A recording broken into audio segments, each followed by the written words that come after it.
किसी इनफरादी शरारत को जो है वो साइडलाइन नहीं किया जा सकता, वो ज़रूर हो सकती है। इसमें कोई हादसाती तौर पे भी कोई अगर चीज़ हुई है तो वो भी जो है मद्देनज़र रखी जा सकती है, चूँकि खड़े खेत हैं। यहाँ पे ऐसे वाक़यात माज़ी में भी मुख्तलिफ़ जगहों पे देखने को आ जाते हैं। इन्हीं तमाम चीज़ों के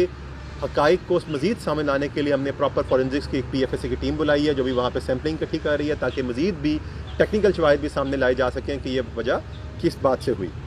इसमें मैं इतना कहना चाहूँगा कि जो भी इस इलाके में पुराना एक माहौल चल रहा है, जो 9 कत्ल हैं जिनके बारे में बार बार एक चीज़ यहाँ पे एक लोगों में एक गैर यकीनी की फ़िज़ा पाई जाती है, मैं यहाँ बताना चाहूँगा कि पुलिस अपनी अनतक कोशिश कर रही है। कोई ऐसी चीज़ जो एक हमारे अपने ज़राए में होनी चाहिए, चाहे वो मैं आपसे यहाँ ज़िक्र कर सकूँ या चाहे कुछ ऐसे हों जो मैं आपसे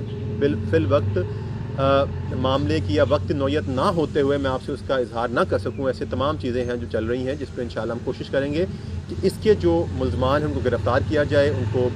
अदालत के कटहरे में खड़ा किया जाए, उनको सामने लाया जाए और तफ्तीश के जितने मेरिट के जितने पहलू हैं, जो मराहिल हैं, उनको पूरा किया जाए। लेकिन साथ साथ मैं यहाँ आप लोगों के साथ यहाँ लोगों से एक मैसेज देना चाहूँगा कि हम पुलिस जो है यहाँ पे बहुत एक्स्ट्रा नफरी हमने कोट सब्जल थाना में, बोंग थाना में, यहाँ इस चौकी पे दाऊ वाला में जहाँ हम बैठे हैं, हमने तैनात कर रखी है। खुदारा आप हमारे साथ सपोर्ट कीजिए। कोई ऐसा अगर चीज़ आप ऑब्ज़र्व करें, हम आपके लिए हम वक्त मौजूद हैं, हम वक्त हाजिर हैं। लेकिन इन तमाम चीज़ों के बाद हम बिला वजह अपने इलाके में पैनिक फैला के कोई ऐसी सूरत हाल ना पैदा करें जिससे हमारे लोगों में एक